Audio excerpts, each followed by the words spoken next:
Well guys, it's about time. After what felt like years of waiting, the MLB lockout has finally come to an end. Free agency has resumed, and there will still be 162 games played, and all is well. At least that's what you think. Here's what I'm going to do in today's video. I'll be going back to the very beginning of the MLB lockout, and we will look at every key moment throughout the gap of when it started and finished. This should be fun. How is everybody doing today? It's Sportolo back with another video. Today, I'll be telling you all and showing you all the entire timeline of the 2021-22 MLB lockout. Let's not waste any time, and let's get straight into it. Now, before we can get into the video, we must know the duration of the lockout and when it started.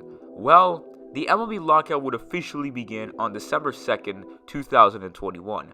On that day, MLB teams and players were not allowed to do anything.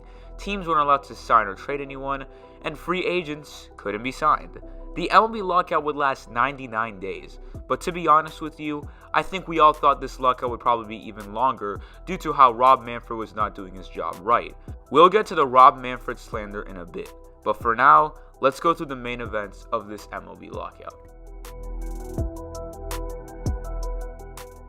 Now, continuing on with what I was saying about the start of the lockout, there was more than just teams and players not being allowed to do anything. When the MLB lockout occurred, the MLB's collective bargaining agreement, or CBA, expired, which meant that MLB's main website, MLB.com, would be affected by this.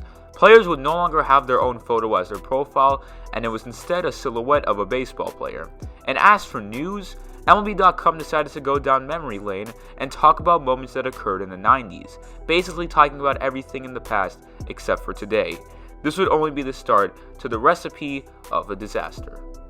January 13th. This would be the first day the MLB owners and Rob Manfred decided to have a meeting with the MLBPA, and it was already a mess before to begin with. The reason is because Rob Manfred thought it was a good idea to wait 6 weeks before having their first meeting with the MLBPA.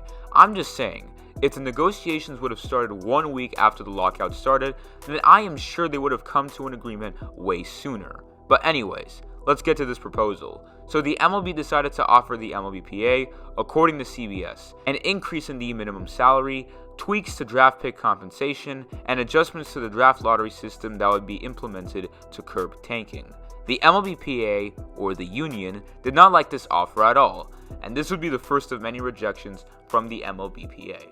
January 24th to January 25th. This would be the second and third meeting between both sides, and it was even worse than the first one. Both MLB and the union were disagreeing on basically everything. The players were offered to have an age-based free agency, which was a topic that people assumed the MLBPA would like, but didn't. And they were offered an earlier arbitration, which was declined. So far, this lockout has been a mess, and like I said the first time, it only gets worse. February 1st. The MLB and MLBPA would have a 45-minute discussion, this time taking a look at the economical side of baseball. They would discuss some of the issues the MLB had in that category and attempt to fix it. One part of this meeting that really interested people was that the union was not asking for bigger requests and instead attempted to make it easier for the owners to agree. Economics wasn't the only thing discussed at this meeting though. The MLBPA would end up offering the owners a 12-team postseason and a universal DH. The owners declined. This was sort of around the time people were getting concerned and angry because they wanted to have a 2022 MLB season. Some fans already believed that the 2022 MLB season might not happen, but they spoke a little too soon. February 3rd. The MLB decided that in this upcoming meeting, they should get some help in order to make it easier to come up with an agreement. They decided to hire a federal mediator to help figure out what would be best for both sides. Despite the fact MLB did this, the union still didn't care.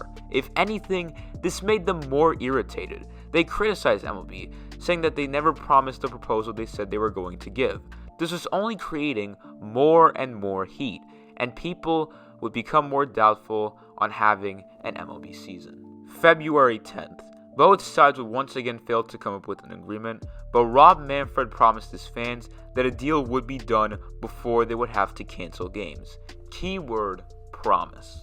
February 17th. both sides would go back to proposing something new for the arbitration. The union would, once again, give a softer request to the owners as they proposed to change the salary arbitration to 2 years instead of 3 to 6, and to expand the Super 2 pool, which is, according to MLB.com, a designation that allows a select group of players to become eligible for arbitration before reaching 3 years of service time. That was basically the main highlight of that meeting, but the next one was where it was chaos. February 18th. So the very next day, Rob Manfred would announce that the start of spring training would be delayed for a week, meaning spring training would start on March 5th. And this would annoy MLB fans and players so much. I feel like we all knew he would say that though, because he basically promised the same thing in 2020 and proceeded to say he's unsure about his season just a couple of days later. The MLB and MLBPA would have 5 consecutive meetings after that day, so let's go through the main events of these 5 meetings. February 21st didn't have any proposals, just a different location where they would meet, which was in Florida. On February 22nd, the discussion sort of remained in arbitration. The MLBPA would propose for less players to be eligible for arbitration and ask to increase the average salary of an MLB player. One topic they weren't discussing as much was a luxury tax, but we keep moving. On February 23rd, the MLB proposed to raise the minimum salary of an MLB player by $10,000. This was basically the main highlight, and the fact that the luxury tax was still not being talked about. Now, just so you know, the MLB and MLBPA would have a deadline for when they could come up with a deal. If they don't agree on something by February 28th, then the season would be affected by this. On February 24th, the MLBPA discussed the MLB draft a bit more. They were proposed to have a lottery in the draft where the first 7 picks of the MLB draft was lottery protected. They also asked to not be as harsh on teams who would have been dead last in the league for the past few years in the draft. I think it is also important that I mention these meetings were not held in person until February 25th. As you would guess, both sides were not agreeing, and Rob Manfred announced that spring training would be delayed until March 8th. This was only angering baseball fans, insiders, and players even more. They were all blaming Rob Manfred and the owners for being, what I remember reading, selfish billionaires. On February 26th, the MLBPA offered a much bigger and complete deal. Once again, they discussed the Super 2 salary arbitration. They would ask to make 35% of players who were in their 2nd or 3rd year of service time to be eligible for arbitration. They previously proposed 75% of players, so this time they tried seeming less greedy. However, the owners preferred for it to be 22% of players. This meeting was mainly described as a bunch of people being angry and bitter. And here we are, February 28th. The last day both sides could come up with a deal, or else regular season games would be cancelled. Or so we thought. Rob Manfred would announce that the deadline would actually be the next day. So besides that, this meeting was just the usual, where both sides failed to agree. On March 1st, both sides would discuss for a few hours. This was the official deadline. If both sides failed to come up with a deal, then the 2022 season would delay a few games. And as you would guess, or as Jeff Passan said, y'all should know by now, both sides failed to come up with an agreement, and Rob Manfred would announce that the 2022 regular season would be pushed back. This was probably one of the worst days of baseball because for the longest time, the league didn't have huge issues that meant the season would be delayed. But in the span of nearly 3 years, the MLB had a 60-game season in 2020 when it could have been longer, and was looking like they wouldn't have a 162-game season in 2022. The media continued hating Rob Manfred while trying their best to stay patient for a deal to be made. March 6th. So this would be the first meeting after Manfred announced the regular season being delayed and the players weren't going to hold back. In this 45-minute meeting, both sides would propose, according to Evan Drellich, a lowered request on the pre-arbitration bonus pool from $85 million to $80 million. The owners previously proposed a $30 million central fund, and the gap that remained sizable at $50 million. The union ceded no ground on its request for the competitive balance tax to begin at $238 million and grow to $263 million. The league has countered with a CBT threshold that starts at $220 million and slowly climbs to $230 million. The union also made no movement on its ask for a higher price minimum salary of $725,000 with annual raises of $20,000. The league has offered a minimum of $700,000 with annual raises of $10,000. The union wants a draft lottery to determine the top 6 picks every summer as a means of curbing anti-competitive behavior. The league wants that lottery to cover the top 5 picks. So as you can see, the union wanted to agree on something really badly. But sadly, nothing worked just yet. Now, since we are nearing the end of the MLB lockout, I would like to pause for 1 second and take a look at the reactions from MLB players when all of this was happening. I have mentioned the media getting mad, but what were they actually saying? Well, let's take a look. Arguably the best player in baseball, Mike Trout, shared his thoughts on the lockout before it was over, saying, quote, "I want to play.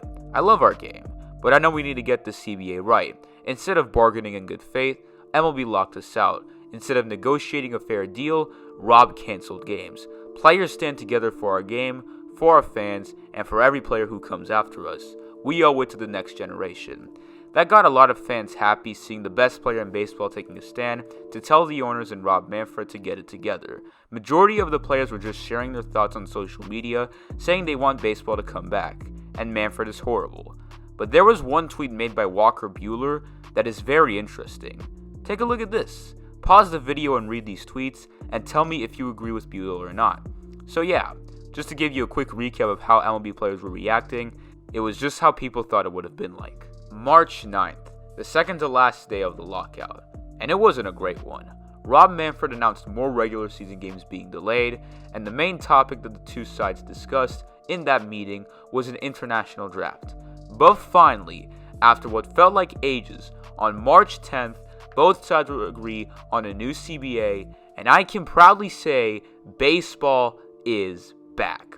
As for the regular season, it will still be 162 games, and spring training will begin in a few days. Now, taking a look at everything that went down, it's kind of wild how much drama can be created in the span of 99 days.